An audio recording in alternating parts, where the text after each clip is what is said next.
Hello everyone, my name is Nicole Jane and I'm the creator and founder of Lasonia Cosmetics and the brand Hennatician.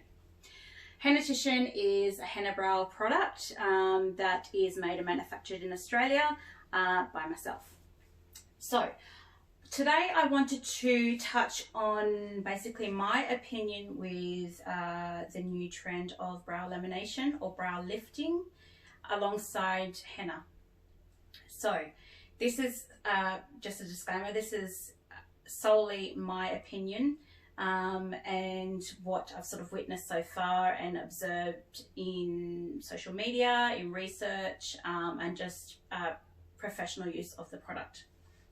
So first, let's touch on what brow lamination is for those of you who don't know. So brow lamination is originating a lot from the European market. It is a bit of a kickoff on lash lifting, so it's a very similar solution. It can go under brow lamination, it can go under brow keratin, it can go under brow lifting, brow Botox. Basically, they're just all names, but the same name for a alkaline or acidic solution that is applied to the brow hairs that weakens the disulfide bonds to allow that brow to sit in a totally different place and be set in a place that we brush it at. So a bit like lash lifting, you're applying the iPad, you're applying the silicone rod, and then you're applying the lash lifting serum onto the eyelashes. My concerns for this are that the companies that have brought out lash lifting products have gone into great detail and great difficulty in ensuring that their brands are safe and that their products are safe. So much training and research has gone into it. There are proper protocols for how it's done, the timing, the removal, everything is scientifically based. So when we look at the way that lash lifting products are applied, is there is a pad applied, a silicone rod applied, and then the serum is applied onto the lashes away from the lash line, so away from the skin. Even when we're applying a perm solution, which is very, very similar to the hair, it's applied onto the hair and not onto the skin. So brow lamination is fairly new in where we apply it because we're applying it to a hair, but underlying is a very quite sensitive skin. Also with eyelashes is the hair is very, very different to brow hairs. So lashes are, you have different stages of growth. But they're quite thick and coarse, whereas brow hairs, we tend to have thick and coarse ones poking through, or we have very thin ones. And anyone that works in the brow industry knows that we have all different types of hair. That's why we have different types of waxes that we wax with, or we use threading, or we use sugaring, or we use tweezing. We have all these different methods because there is different types of hair.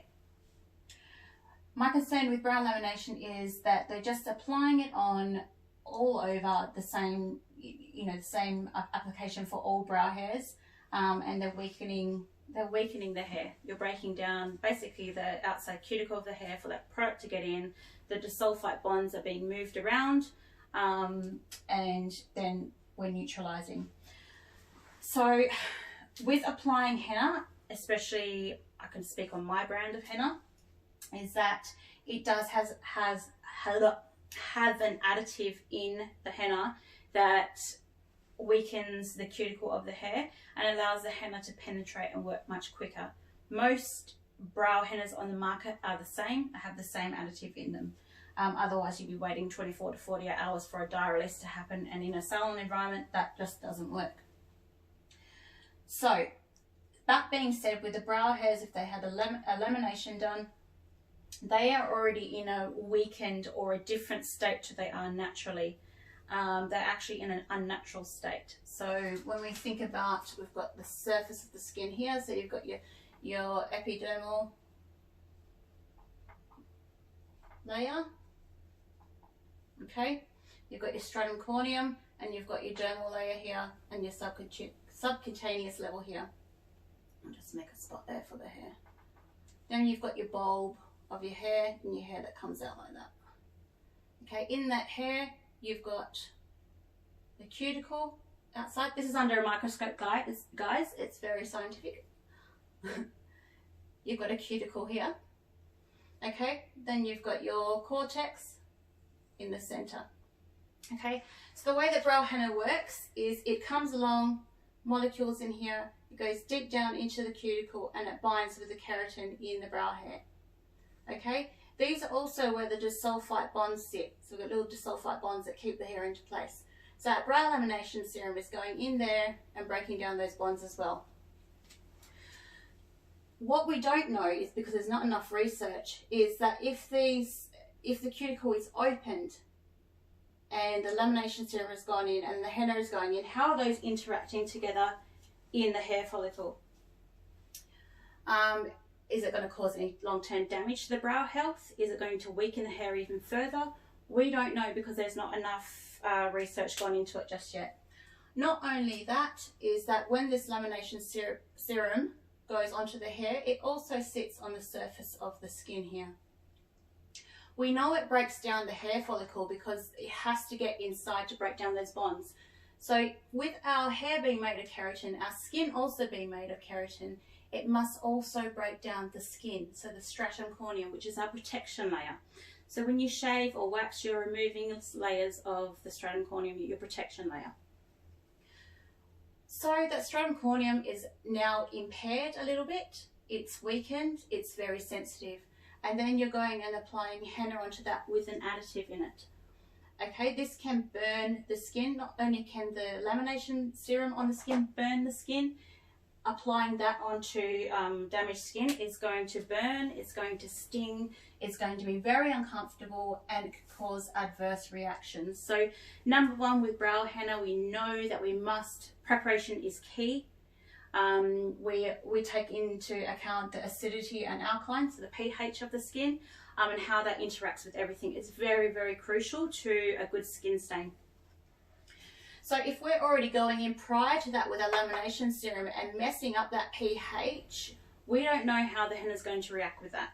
So number one, it can damage the skin and damage the hair if you do them together, so one after another. It can also have long-term effects on the brow health. So not only are you having a hair that's being set, so we've got our little hair that curves around, we've got our hair being set up right, which is, it's being brushed up right. That when this hair starts to grow out naturally from this bowl, when it starts to grow out, if you've got a younger hair, it starts to dogleg like this. That's what I'm going to call it. It comes out and it starts to dogleg. So you actually got an L-shaped hair. So your brows are having unnatural force pulled on them. They can get quite tender. So a bit like if you have long hair and you tie it up, at the end of the day you let your hair out, your scalp's quite tender because it's being pulled up into an unnatural position. It's the same with the brow hair. There's unnatural sort of force and pull on that brow hair. It can be quite tender and it can also weaken the brow hair. So how these trends sort of spread is through Instagram, through social media. They look amazing once they're done. I agree myself, you know, I've actually done it myself. They look beautiful and fluffed up and thick and you know, all the glorious things we want. But in reality, after 2 or 3 weeks, the brow hair loss and the brow health is terrible. So yes, you're getting those amazing shots on Instagram and social media, and that's how this trend is growing, I'm guessing. But you know, you don't see when the client goes home long-term brow health and their brows are snapping off and they're going, what the heck has happened to my brows? My brows are weakened. So we always want to ensure that you know, we are looking after our clients' skin and hair and allowing them to have more of a healthy brow. Yes, these trends are great, but we must be careful that we're not sort of damaging them as well. Now, this is my opinion. Again, this is my opinion. It may change. There may be, you know, more new research coming out. Everything changes so quickly in the beauty industry. But for now, this is my opinion with my products, is they're not to be used directly one after another. So if you are doing brow laminating in your salon and you're finding that works for you, that's great, that's your thing to do. But with our products and most brow hennas, I recommend that you don't do them one after another. You must wait at least 24 to 48 hours after your brow lamination treatment. If you're doing henna before your brow lamination treatment, you apply onto that laminating serum, the hair colour will actually, the henna colour will actually bleach out. It will actually bleach out and come out of the hair, so there's really no point to do it. So I don't think that henna is suitable to use directly after a brow lamination treatment at all. Tint may be a different story, but professionally speaking on my products, I do not recommend them to be used directly afterwards.